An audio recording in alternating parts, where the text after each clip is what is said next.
first, I want to kind of just know about you. Yeah. Tell us who Ebenezer is and all the stuff.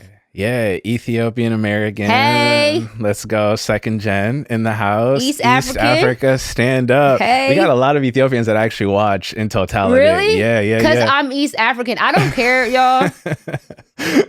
I don't care what 23andMe said. Yeah. I am East African. Yeah. I do not care. You know, I told you what my results were, right? No. Wait. They said I was West African. Nah.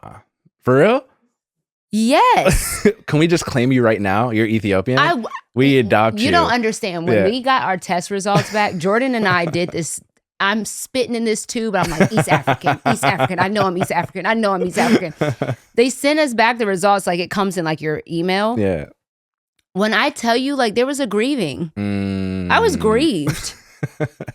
I'm not surprised, I've waited my though. whole life to hear that I was East African. Man, I'm so sorry. Because most East Africans see me, they're like, oh, you're Habeshan or you're... Oh, you know. Yeah. You know. Okay. They're like, yeah. I mean... Yeah, let's go. Yeah. Come on. I know how to do I don't even know how to do that. I know how to... I am East African, y'all. So when I got the test results, I literally was heartbroken. Yeah.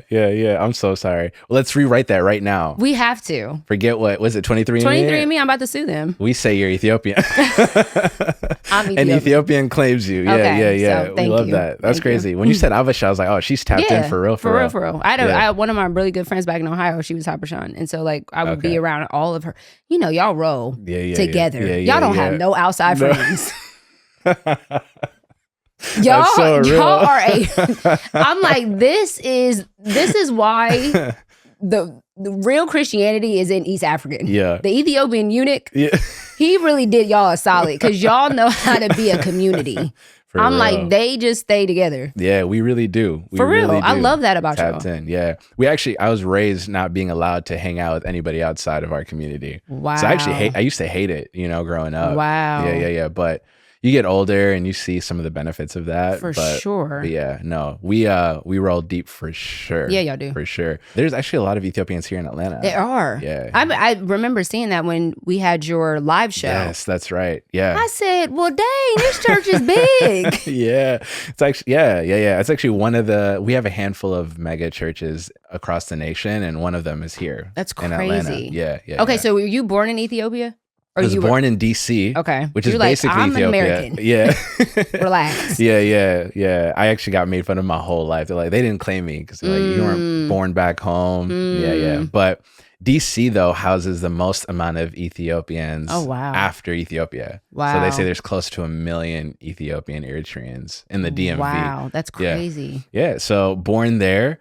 And then my dad is a worship leader, worship singer, and he was doing his thing. And then, when I was about 4 or 5, there was a church out in Minnesota. Actually, what's crazy is 2 churches. There was a church in Atlanta, the one you saw, and the church in Minnesota, who had reached out and asked him to be a pastor. Oh, wow. And he prayed about it, and, the Lord led him to me. I don't know why. Minnesota's so cold. It's like negative 9 degrees yesterday. Why are we in Minnesota? I'm waiting for God to release.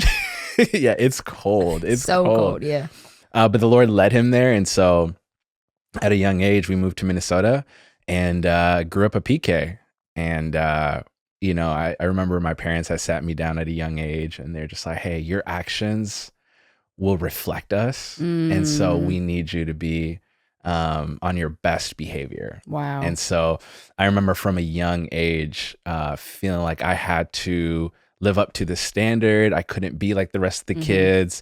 And so, from a young age, I was the good kid, the good boy, did everything everybody asked. I was, the Sunday school teachers loved me. I did everything my parents asked of me.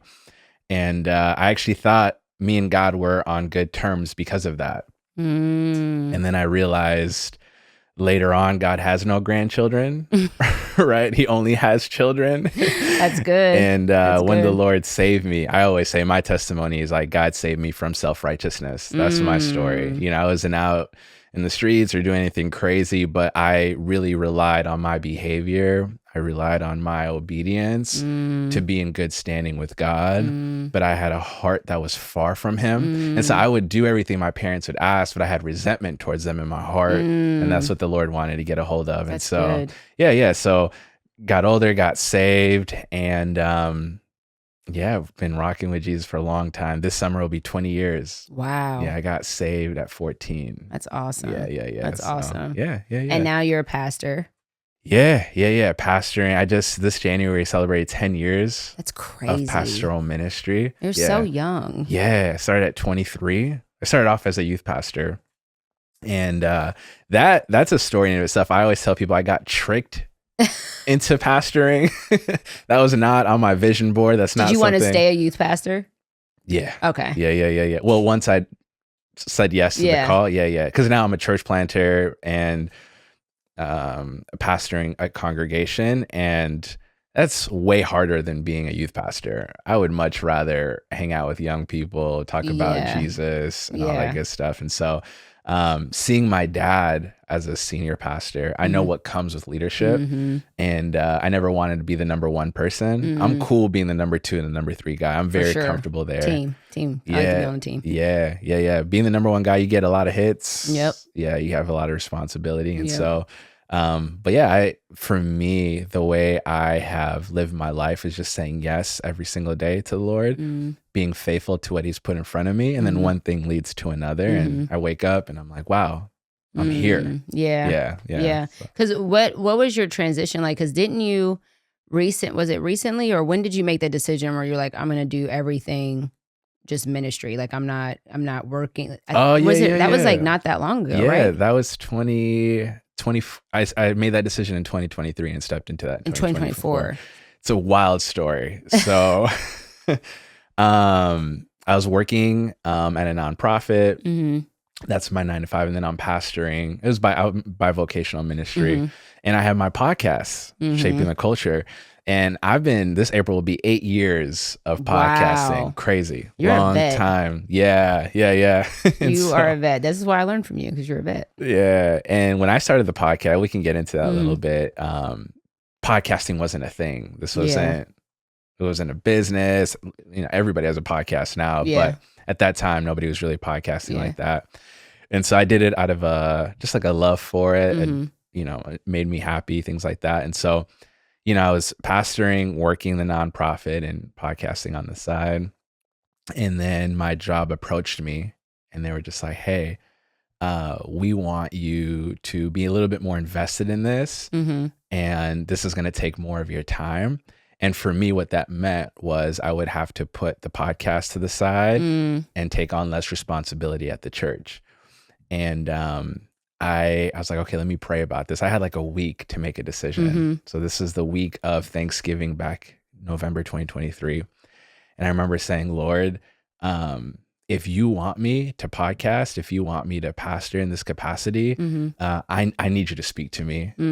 I know you have spoken through your word. Yeah. But I need like, you're like, I need a burning bush. I need a burning bush. I need a dream, something. For sure. And within 1 week, God spoke to me 3 times, actually 3 times in one day, through 3 different people, through a stranger, through a family friend, and through a church member. They don't know each other. They weren't in communication with one another.